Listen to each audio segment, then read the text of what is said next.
Glória a Deus, irmãos. Você orou essa semana para que Deus falasse com você nessa noite? Lembre-se sempre disso, quando a palavra de Deus é exposta com fidelidade, é Deus falando. Ainda que seja uma mula pregando. Na história bíblica tem uma mula que prega. Nos dias atuais costuma ter também, né? Ai, eu me divirto. Mas é o seguinte, meu querido e minha querida, abra sua Bíblia em Atos, capítulo 2. Nós vamos meditar nesse texto da palavra do Senhor. Atos 2. A partir do versículo 37, do 37 ao 41.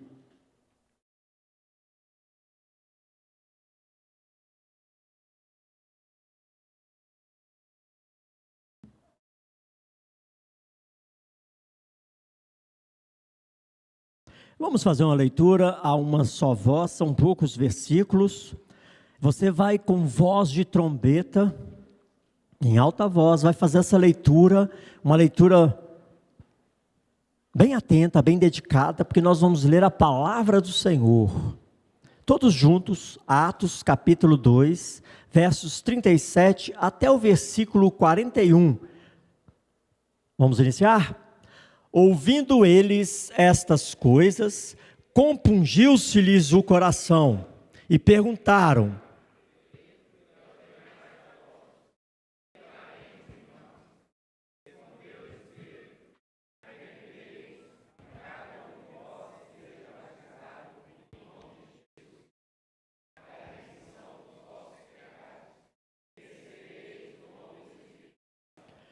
pois para vós outros é a promessa, para vossos filhos e para todos os que ainda estão longe, isto é, para quantos o Senhor nosso Deus chamar.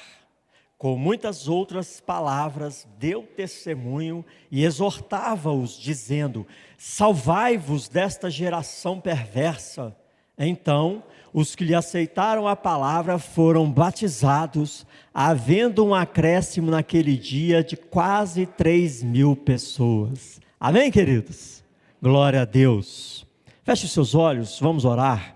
Peça ao Espírito de Deus que aplique essa palavra ao seu coração, que essa palavra ecoe nos seus dias, na sua semana, e que ela provoque transformações no seu coração, na sua mente. Ore ao Senhor, para que essa palavra não volte vazia.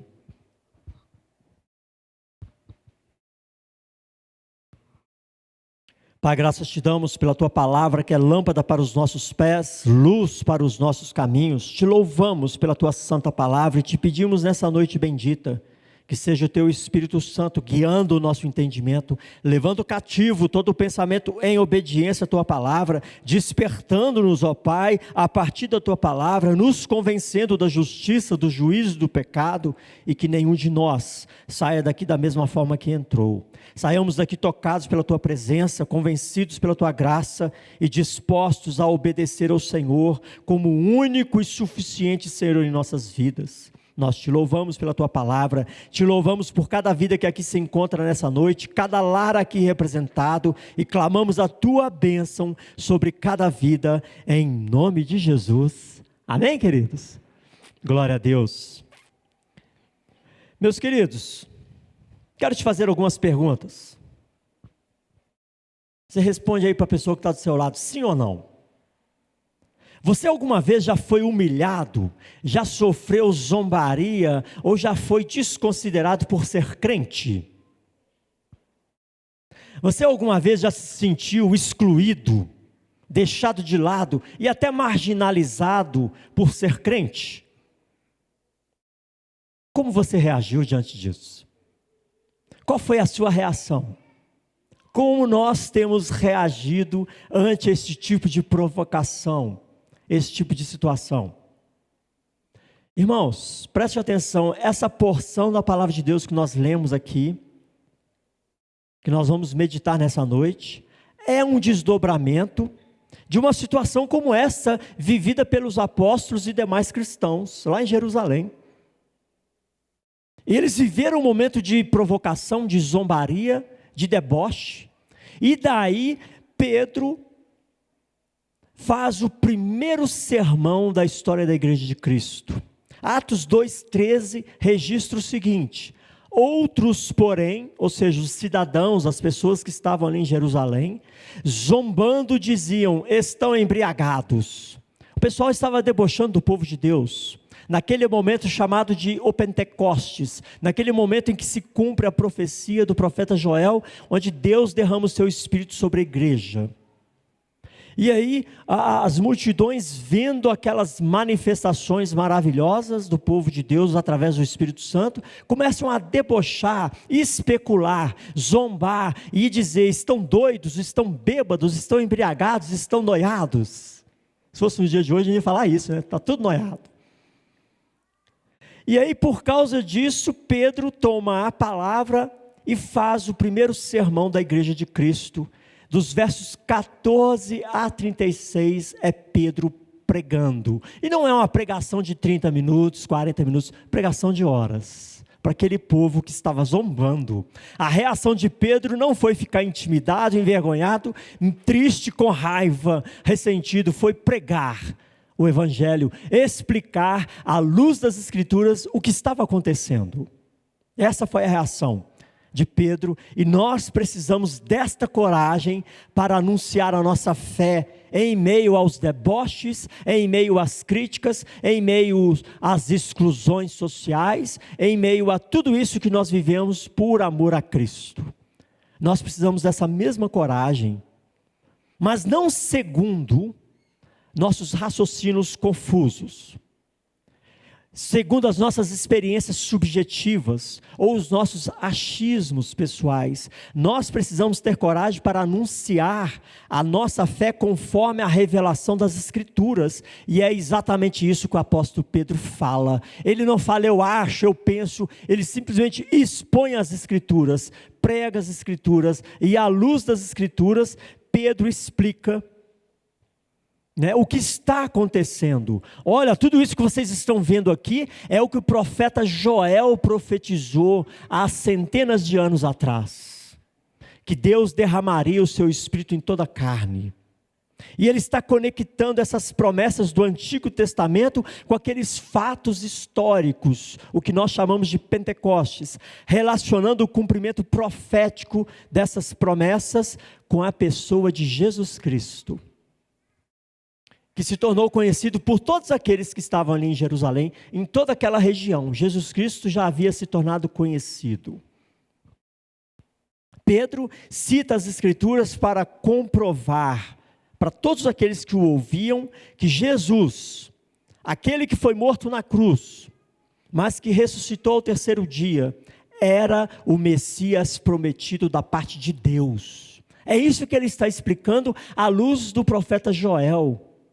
À luz do Velho Testamento, ele está expondo, a partir daquela oportunidade, deboches, especulações e zombaria, virou uma oportunidade para pregar a palavra de Deus. E ele está explicando, isso que vocês estão testemunhando, é isso que o profeta já dizia há centenas de anos atrás. E quando Pedro finaliza a mensagem, ele finaliza no verso 36 com as seguintes palavras: esteja absolutamente certa, pois toda a casa de Israel, de que a este Jesus que vós crucificastes, Deus o fez Senhor e Cristo. Como resultado do testemunho da palavra de Deus, a partir da explicação das Escrituras, uma mudança radical ocorre na conduta daqueles que zombavam, especulavam, criticavam. Ocorre uma mudança radical na conduta daquelas pessoas. A partir dessas explicações e dos fatos ali testemunhados por eles, agora eles estavam compungidos, contristados, convencidos de seus erros. E desesperadamente, irmãos, eles perguntam aos apóstolos: que faremos, irmãos? O que faremos? Essa é a situação que eles estavam vivendo. Eu não sei se já aconteceu com você, quando você faz uma burrada, Sabe o que é isso? Você comete um erro, você fala assim, nossa, o que eu fiz? Já aconteceu isso alguma vez? Ou você não pisa na bola? É exatamente esse tipo de coisa que está acontecendo. O que nós fizemos? E agora? Nós matamos o Messias. E agora, o que faremos? É esse tipo de cena que está acontecendo aqui. Essa pergunta que eles fazem no verso 37 é em decorrência da explicação da palavra de Deus. E eles se tocam: cometemos o maior erro de nossas vidas. Crucificamos o Salvador, crucificamos o Messias. Que faremos? E a partir desse texto, dos versos 37 a 41, nós vamos meditar nessa noite em dois impactos que somente a palavra de Deus pode provocar no coração do ser humano. E duas lições que precisamos aprender urgentemente. Guarda isso no seu coração, para você partilhar lá no grupo familiar.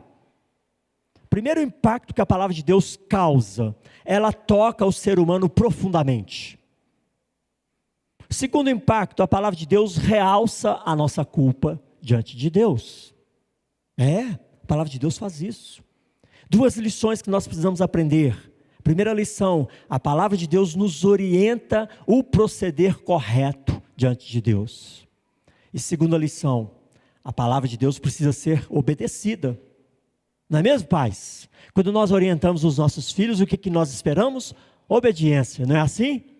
Da mesma forma, o Pai Eterno deixou a sua orientação, a palavra, para que ela seja obedecida. Você tem sido um bom filho? É sobre isso que nós vamos meditar nessa noite, nesses dois impactos e nessas duas lições. Perceba aqui no verso 37, que eles ouviram a explicação da parte do apóstolo Pedro, à luz das Escrituras, a partir dos fatos acontecidos. O coração deles foram compungidos e os levou a uma mudança de atitude, reconhecendo os seus erros e gritando desesperadamente: que faremos, irmãos? Diante de tudo isso que você esclareceu, o que faremos? A força da argumentação do apóstolo Pedro não está na sua sabedoria humana, está na explanação das Escrituras. Essa é a força da argumentação de um discípulo de Cristo: expor com fidelidade as Escrituras, com coerência, fazendo com que essa mensagem anunciada atinja corações. E essa palavra exposta por Pedro atingiu corações. Nós vamos perceber, se você ler esses versículos anteriores, que Pedro argumenta de forma incisiva, lógica. Há fogo em suas palavras, há poder nas suas palavras. Por quê? Porque é o Espírito Santo que guia essas palavras, porque afinal de contas, o Espírito Santo é o autor dessas palavras, é o inspirador dessas palavras. E ele conduz o apóstolo na pregação do Evangelho. E à medida que ele vai discorrendo, em todo o Velho Testamento, nas profecias que foram ministradas, tomando as Escrituras como base de suas palavras, corações são impactados. Queridos, corações são impactados. A palavra de Deus tem esse poder, impactar corações. Essa mensagem alcança de forma enfática o coração daqueles que antes zombavam. Uma mudança assim, não é? E o texto registra que, ouvindo ele essas coisas, o coração ficou compungido. Essa expressão compungiu-lhes traz uma ideia de um coração que foi ferroado. É essa a ideia da expressão compungiu-se-lhes o coração. O coração foi ferroado por uma linguagem incisiva, porque a palavra de Deus, irmãos, é um instrumento usado pelo Espírito Santo para cutucar o coração do ser humano. O coração dos ouvintes é chacoalhado, eles são inquietados, inquietando-os, levando-os à reflexão, fazendo com que um desconforto positivo fosse gerado no coração deles. Desconforto é bom. Desconforto positivo provocado pela palavra de Deus é muito bom. nos preserva de muitos males. A mensagem do Evangelho, irmãos, não vem só para informar. Ela não vem só para causar, despertar emoções, fazer com que ficamos com emoções infladas, causar arrepios. Não, ela vem para fazer com que a nossa vontade, a vontade adormecida seja despertada. Porque de nada adianta falar, comunicar a mente, o intelecto, tocar as emoções, se a minha vontade interna não é tocada, não é despertada, não tem efeito nenhum. E esse é o poder da palavra. Ela atinge o ser humano nos 3 níveis: mente, emoção e vontade. Aquilo que foi ensinado tocou, impactou aquelas pessoas. Aqueles homens que ali estavam conseguiram compreender a gravidade da situação deles em relação a tudo que Pedro explica. E uma vez que eles entenderam a mensagem, eles reagem imediatamente. Pois a mensagem do Evangelho é poder de Deus para transformar vidas. Essa mensagem atingiu os 3 níveis: mente, coração, emoções, vontade. E os leva a essa reação: que faremos? Uma pergunta sincera, uma pergunta disposta à ação. É isso que a palavra de Deus precisa provocar em nós. Uma atitude disposta à ação. Aqueles que especulavam, aqueles que debochavam, agora impactados profundamente pela mensagem do Evangelho, caem em si e percebem a gravidade da situação. Necessitamos urgentemente deste choque provocado pela verdade da palavra de Deus. Amém, queridos? O mundo precisa urgentemente desse impacto provocado pela palavra de Deus. Eu te pergunto, tudo que nós ouvimos aqui na escola bíblica, nos grupos familiares, nas mensagens, culto após culto, diante de tudo que nós ouvimos, como você tem reagido? Como aplicar, como viver a partir disso que nós aprendemos das Escrituras, a partir de tudo que nós escutamos? Porque se a palavra de Deus fica apenas na esfera intelectual, irmãos, é meramente informação. Se não passa da vontade, não toca em nossas vontades, não nos desperta a reflexão e a mudança de atitudes, nós continuaremos da mesma forma, distantes e alheios ao mover de Deus. Mas quando a vontade é tocada, transformações profundas podem ocorrer. Quando você escuta a mensagem do Evangelho e volta para sua casa, e hoje, que você volte para sua casa refletindo sobre a mensagem e se questionando: o que eu farei diante dessa mensagem? Qual vai ser a minha reação? Que atitude eu vou tomar? Que caminho eu vou continuar seguindo a partir de hoje? O que é preciso ser mudado na minha vida? Como reverter essa situação na qual me encontro? É isso que a palavra de Deus precisa provocar em nós. Esse impacto, esse choque. Então é sinal, irmãos, de que mudanças extraordinárias podem ocorrer e acontecer, porque o seu coração foi ferroado pela palavra de Deus, foi compungido pela palavra de Deus. E um coração quebrantado e contrito, Deus não despreza. Amém, irmãos? O segundo impacto que a palavra de Deus provoca é que, diante da exposição da palavra de Deus, nós percebemos claramente no texto: a nossa culpa é realçada. Em toda a mensagem de Pedro, dos versos 14 a 36, ele esclarece, a partir daqueles fatos, a profecia do profeta Joel. Pedro traz o elemento que era muito conhecido da mentalidade judaica, daquele povo, da velha aliança, quando ele diz no verso 20, que o sol se converterá em trevas e a lua em sangue, antes que venha o grande e glorioso dia do Senhor. Ele traz esse elemento, a consciência daquelas pessoas, algo que era muito conhecido deles. Pedro realça o elemento que tem a ver com o juízo de Deus. É isso que significa essa expressão, o grande, glorioso dia do Senhor. É o dia no qual todo ser humano estará diante do trono de Deus e responderá pelas suas escolhas, responderá pelas suas atitudes. E Pedro, consciente de que aqueles ouvintes estavam cientes, conscientes da crucificação de Jesus Cristo, ele se dirige a eles dizendo que é responsabilidade deles a crucificação e morte de Jesus. Vocês entregaram o descendente de Davi para ser crucificado, para ser morto. Sem medo das repercussões, ele expõe o erro daquele povo. A palavra de Deus, ela realça a nossa culpa quando ela é exposta. E Pedro ressalta o senhorio de Jesus Cristo, que era muito mais do que um homem qualquer, mostrando que Jesus, aquele homem que foi crucificado e morto, é o Senhor e Cristo, o Messias prometido da parte de Deus Pai. E que ele agora está sentado à direita de Deus Pai, de onde virá um dia julgar os vivos e os mortos.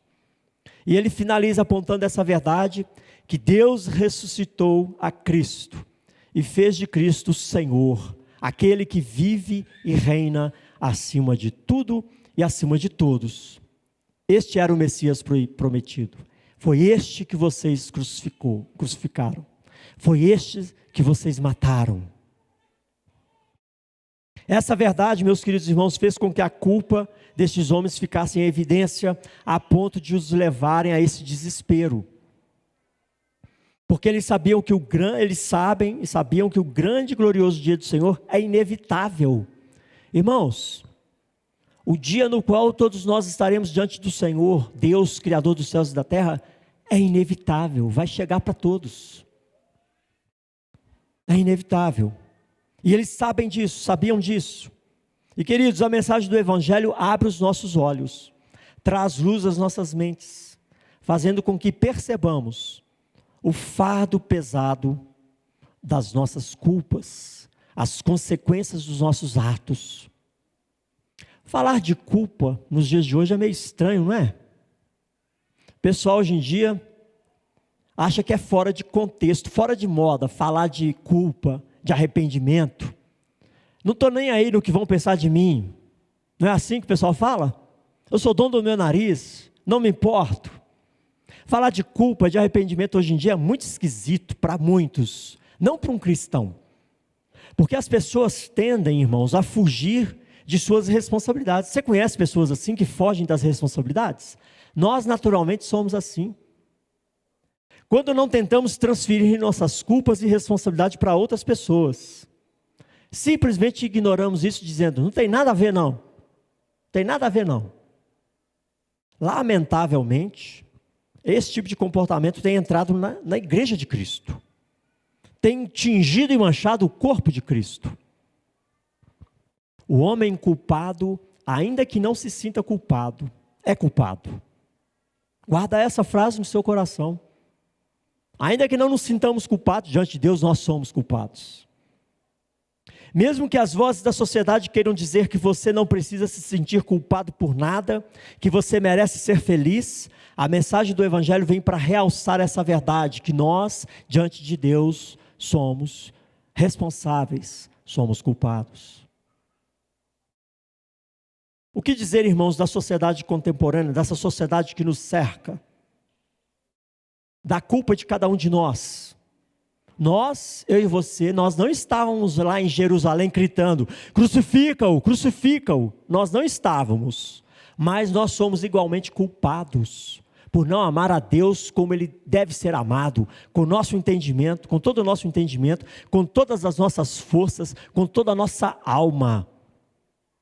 Isso por si só já é uma violação dos mandamentos de Deus. Nós somos culpados porque tantas vezes colocamos em nosso coração coisas no lugar de Deus. O que tem reinado na sua vida é Deus, é Jesus Cristo? É o Senhor, Criador dos céus e da terra?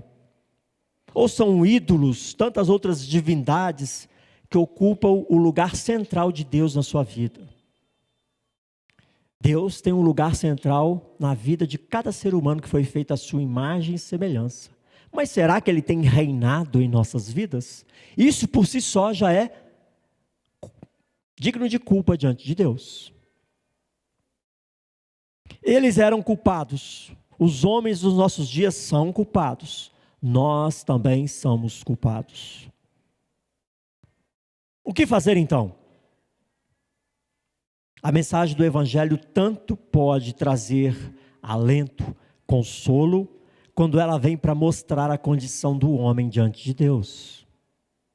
A palavra de Deus, ela faz isso. Ela não só conforta, consola, mas ela também confronta e nos mostra a nossa situação diante de Deus. Porque somente o ser humano que vê a sua condição diante de Deus como pecador, vai correr para o abrigo seguro do Salvador Jesus Cristo. Amém, irmãos? Quem não se acha culpado, quem não se acha pecador, não corre para Jesus Cristo. Porque Ele é o único que tem perdão, que tem misericórdia, que tem graça. E é nesse ponto que entra a orientação da palavra de Deus por meio do apóstolo Pedro. Os ouvintes querem saber o que fazer. Pedro tem a resposta para que eles possam receber o perdão. Sabe por quê, irmãos? Porque o culpado precisa de perdão? Porque o culpado precisa de alívio de culpa? Nós precisamos, irmãos, desse alívio da culpa, do perdão, mas não segundo o nosso entendimento, não segundo aquilo que nós pretendemos ou achamos, não segundo os nossos parâmetros ou pré-requisitos. Nós precisamos do alívio, do perdão, do alívio da culpa, do perdão dos nossos pecados. Nós precisamos receber esse remédio, essa cura para a enfermidade da nossa culpa, que só pode ser recebido a partir da orientação das Escrituras. Não tem outra forma. É o justo juiz que define a forma como pagar a pena, como responder pelos pecados. É o justo juiz. Por isso só há como receber a cura, o perdão, a partir da orientação das Escrituras. Pois só assim seremos definitivamente curados. O peso da culpa será removido dos nossos ombros e o sentimento de culpa não ficará alojado nos corações. O nosso coração precisa ser limpo de todo o peso de culpa, de todo o pecado. E a palavra nos orienta como passar por esse processo. E isso só poderá ser experimentado se acatarmos o que essa palavra nos ensina. E faremos da resposta do apóstolo Pedro a nossa resposta. E essa resposta precisa ser a sua resposta. Precisa ser a resposta de todos aqueles que estão ao seu redor. A solução existe. Quer encontrar alívio? Alívio existe. Quer encontrar paz? A paz pode ser dada. Mas existe uma coisa que nós precisamos fazer e que eles precisavam fazer: se arrependam. Preste atenção nisso. O amor de Deus não está condicionado a você. Deus te ama incondicionalmente, porque Deus é amor. Mas o perdão está condicionado ao arrependimento. É aí que mora o perigo. O perdão de Deus está condicionado ao seu arrependimento, ao seu reconhecimento da culpa, a buscar aquele que tem perdão, que é Jesus Cristo. Há um tempo atrás, irmãos, eu assisti uma entrevista de uma cantora que se dizia crente. Se converteu, agora é crente. É moda, né? Ou não sei nem se é moda ainda, foi moda um tempo atrás aí ser crente. Aí nessa entrevista dessa cantora e atriz, o entrevistador, muito esperto, pergunta para ela sobre o passado de pornografia e prostituição. Ela vira e fala assim: não me arrependo de nada não. Se dizia crente. Não me arrependo de nada não. Irmãos, não existe perdão sem que haja verdadeiro arrependimento. Essa mentalidade mundana tem sido a mentalidade de muito crente. Tem muito crente que acha que arrependimento é só um rótulo gospel, um rótulo religioso, que não preciso me arrepender. Nós precisamos nos arrepender dos nossos erros, nos achegarmos a Deus, confessando as nossas culpas. Os ouvintes de Pedro precisavam de perdão, nós precisamos de perdão, essa geração precisa de perdão. Mas para que o perdão seja recebido da parte de Deus, é preciso se arrepender. É necessário. Quando pecadores não experimentam o arrependimento, definitivamente vamos encontrar nesse estilo de vida uma espécie de mundanismo. Meio pé na igreja, meio pé no mundo. Porque não há arrependimento. Porque o arrependimento é um reconhecimento dos erros. É uma necessidade de ajustar, de corrigir, de mudar de caminho. O arrependimento verdadeiro provoca isso. Por isso, essas pessoas, entendendo os seus erros, o que faremos, irmãos? Arrependam-se. Uma igreja, um povo que não experimenta arrependimento, que não se arrepende de seus pecados, é um povo que não faz rupturas com o passado. O arrependimento provoca rupturas com um estilo de vida que não agrada a Deus, com atitudes que não agradam ao Senhor, porque eu reconheço aquilo como algo inaceitável pelo meu Deus. Arrependimento é uma necessidade irrevogável. Atos 3,19 diz assim: arrependei-vos, pois, e convertei-vos, para serem cancelados os vossos pecados. Não tem cancelamento de pecados sem arrependimento. Uma vez que nos voltamos para Jesus Cristo arrependidos de nossos pecados, podemos ter a segurança do perdão, da paz com Deus. Olha que coisa linda. Não, tem resposta, tem solução, Jesus Cristo. E Pedro continua a sua orientação e apresenta uma verdade que precisa ser obedecida. Pedro traz um outro elemento que vai evidenciar o compromisso com o senhorio de Jesus Cristo. Arrependei-vos e sejam batizados em o nome do Senhor Jesus Cristo. Pedro exige um sinal visível, um sinal público para testificar que houve verdadeira mudança de atitude. É igual esse ato que nós tivemos de batismo, irmãos. O batismo simboliza e aponta para um fato necessário. Minha vida pertence a Jesus Cristo. É isso que significa o batismo, é para isso que aponta. Eu tenho um pacto com Cristo, eu faço parte do seu corpo. Ele é o meu mestre e eu sou o seu discípulo. Ele é o Senhor e eu sou o servo. E Pedro então continua a sua orientação dizendo, além de arrependimento, batizem-se em nome de Jesus Cristo. Pedro então enfatiza a necessidade do batismo e que cada um daqueles homens fossem batizados em nome do Senhor Jesus Cristo, para a remissão dos vossos pecados, e em consequência disso, recebereis o dom do Espírito Santo. Queridos, o batismo aqui é como um testemunho público de algo que acontece no coração. A fé, só Deus vê, mas o testemunho público dessa fé é o batismo. É um sinal visível da aceitação de Jesus Cristo como Senhor sobre minha vida, sobre sua vida. E Pedro está colocando dentro desse contexto uma condição pública, visível, para que eles evidenciassem que reconheceram Jesus como o Messias prometido, o Deus Filho que veio ao mundo. E agora deveriam declarar por meio do batismo o senhorio de Cristo sobre suas vidas. Atos 2:36 diz assim: esteja absolutamente certa, pois, toda a casa de Israel, de que este Jesus, que vós crucificastes, Deus o fez Senhor e Cristo. E agora eles deveriam se curvar a esse Senhor e Cristo, por meio do batismo. O batismo é esse sinal visível de iniciação na nova vida, na nova aliança. E eles deveriam aceitar esse sacramento, provando reconhecer Jesus Cristo é o Senhor, é o Cristo, é o Senhor da minha vida. Esse batismo, irmãos, não é um batismo do mesmo caráter daquele batismo que João Batista pregava, um batismo de arrependimento. Não é o mesmo caráter de batismo. Esse batismo é estabelecido pelo próprio Senhor Jesus Cristo. Jesus é que dá a ordem para que as pessoas fossem discipuladas e batizadas em nome do Pai, do Filho e do Espírito Santo. É um batismo trinitariano. Embora Pedro cite apenas o nome de Jesus, o batismo de Cristo. O batismo cristão é um batismo trinitariano. Ele aponta o Pai, o Filho e o Espírito Santo. É o batismo no qual eles teriam que se curvar e aceitar o senhorio de Jesus Cristo, reconhecendo os seus pecados, arrependido dos seus pecados. E não há outro caminho, senão Jesus Cristo. O próprio Jesus declara: eu sou o caminho, a verdade e a vida, e ninguém vai ao Pai senão por mim.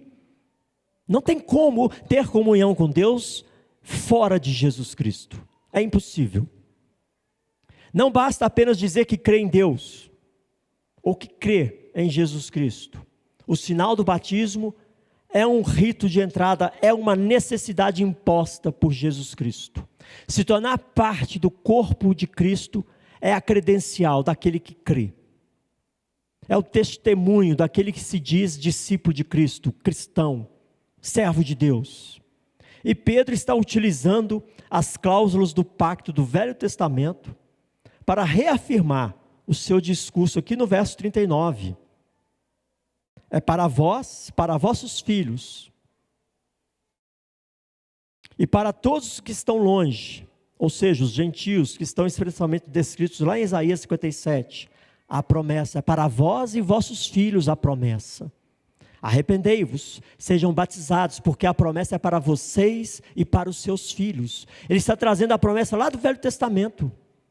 O pacto não mudou. Eu serei o seu Deus e o Deus dos seus descendentes. E ele está reafirmando a divindade de Jesus.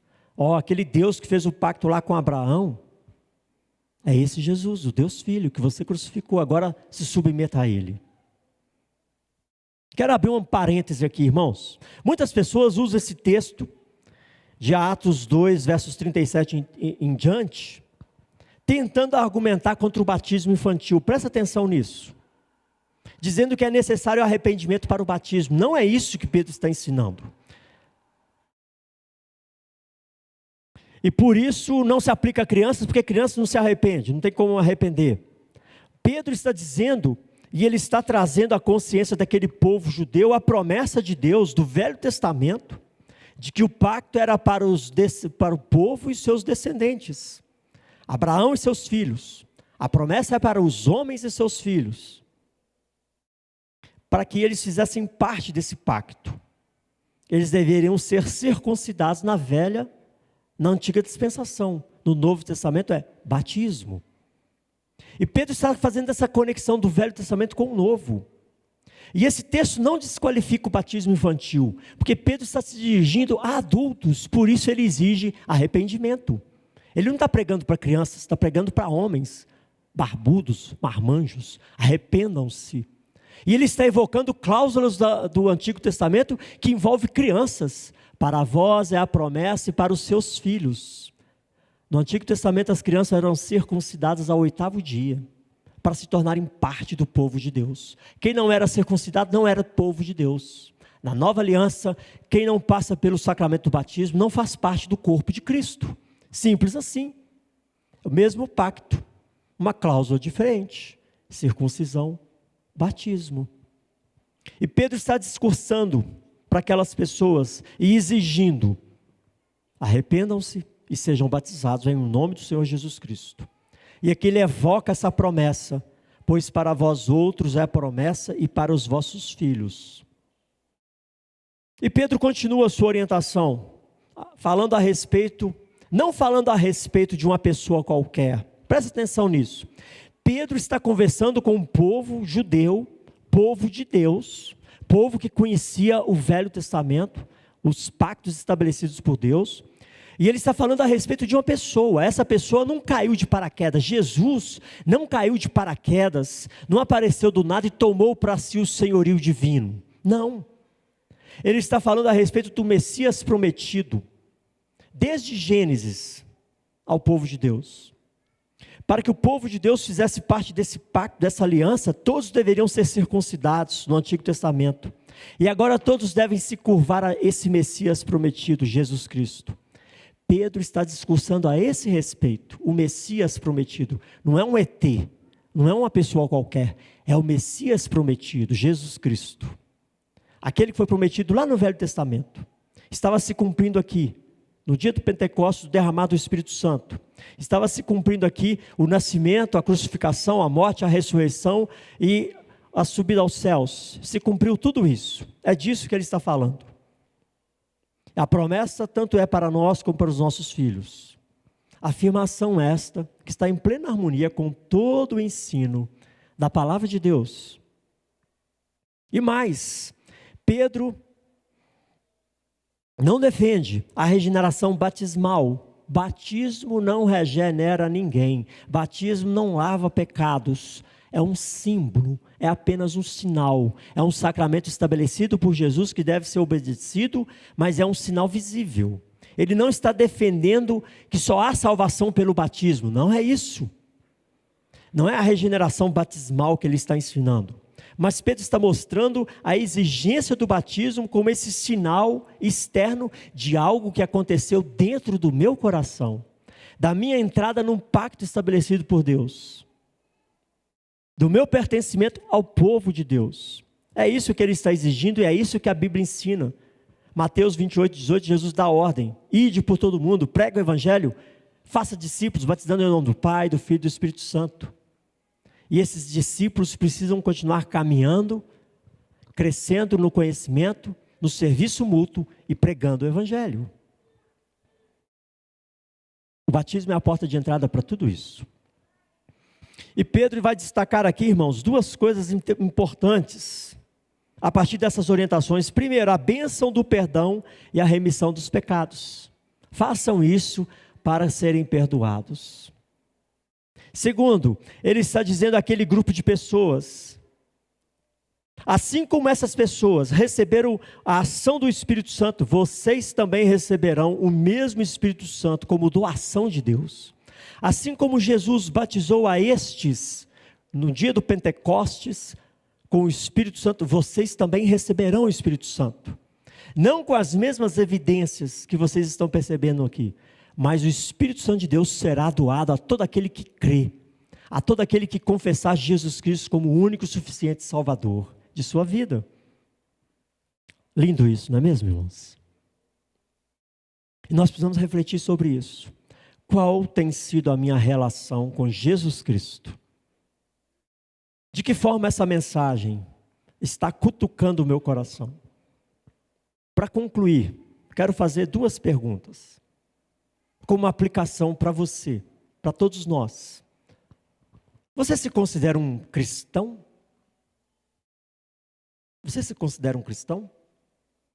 Irmãos, o confronto do pecado é um chamado ao arrependimento. É assim que Jesus Cristo começou o seu ministério dizendo: arrependei-vos e crede, porque está próximo o reino dos céus. Um cristão é alguém que foi chamado por Deus pela pregação do evangelho. Pedro estava ali diante de especulações e zombaria. Ele prega o evangelho. Ele esclarece as profecias do Velho Testamento. E ele termina dizendo: para quantos o Senhor nosso Deus chamar. Um verdadeiro cristão é aquele que é chamado por Deus, através da pregação do evangelho. É aquele que reconhece os seus pecados e reconhece Jesus Cristo como seu único e suficiente Salvador. Se você entende a mensagem do evangelho, se você entende que Jesus é de fato Deus Filho e é o único caminho para a salvação, se arrependa e seja batizado em nome do Pai, do Filho e do Espírito Santo. Experimente o perdão de Deus. Receba a presença do Espírito Santo na sua vida. Se porventura você tem visitado esta igreja, mas você tem a certeza de quem é Jesus na sua vida, você tem certeza que Jesus é o Senhor da sua vida, o seu próximo passo é receber o sacramento do batismo. Se você já foi batizado em uma igreja verdadeiramente evangélica, o seu próximo passo é oficialmente se tornar membro da igreja. Porque filhos de Deus não ficam desgarrados do povo de Deus. Porque discípulos de Jesus precisam estar juntos, crescendo juntos e servindo juntos. Esse é o chamado do Senhor para a sua igreja, o corpo de Cristo. João 15,14 diz assim: vós sois meus amigos, se fizerem o que eu vos mando. Se tornar parte do corpo visível de Jesus é a ordem do próprio Jesus. Jesus não chama visitantes, não chama simpatizantes, não chama voluntários. Ele só chama um tipo de pessoa, discípulos. Somente estes. Vós sereis meus amigos se fizerem o que eu vos mando. Se tornar parte do corpo de Cristo, por meio do batismo ou por meio de uma recepção oficial, é uma declaração visível de que minha vida pertence a Jesus e eu estou comprometido com o seu reino. E o seu reino é testificado, é testemunhado através da igreja. Não tem outra forma. A igreja é a embaixada de Cristo, é a embaixada da Jerusalém Celestial na terra. E quando eu falo igreja, eu me refiro à igreja bíblica.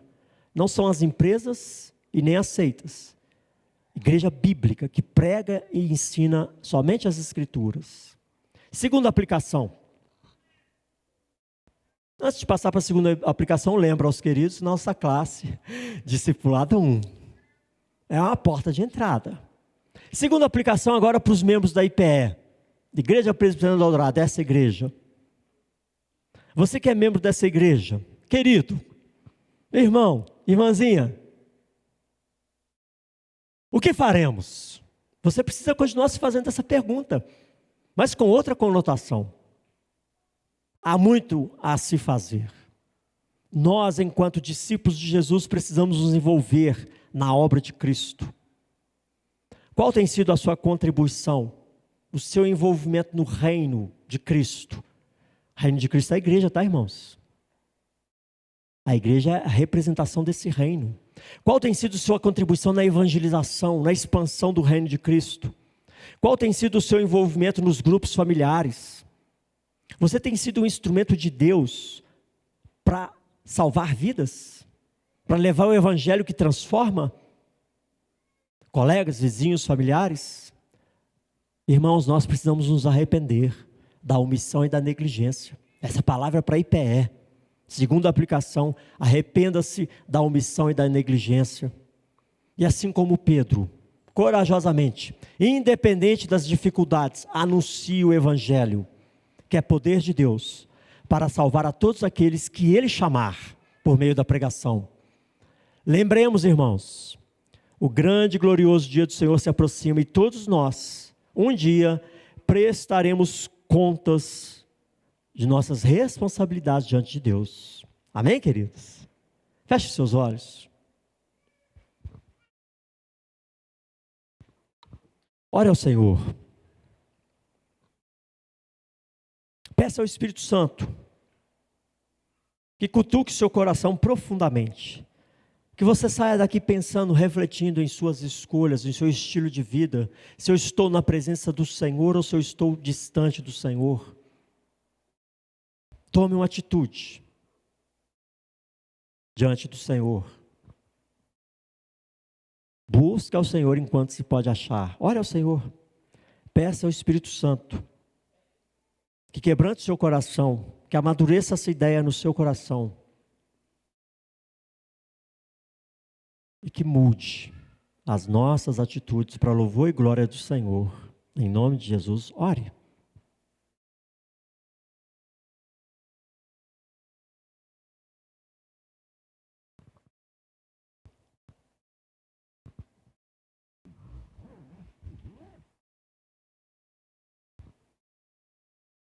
Pai, graças te damos pela tua palavra, que é a lâmpada para os nossos pés.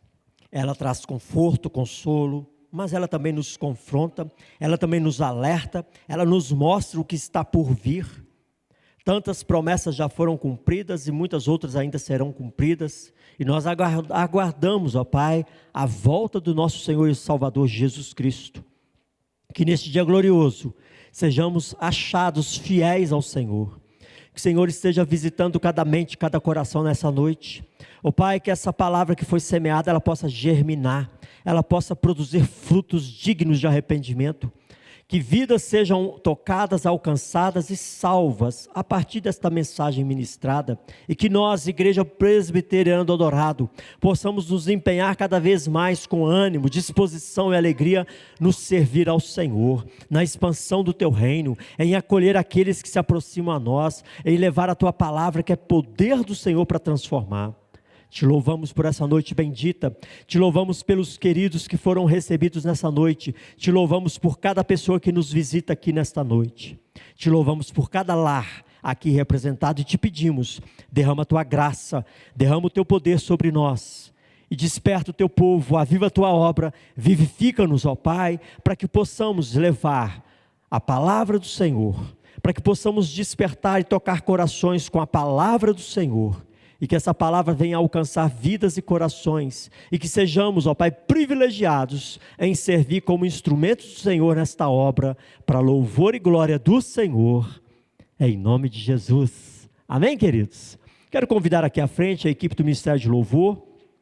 Nós vamos encerrar esse momento de adoração.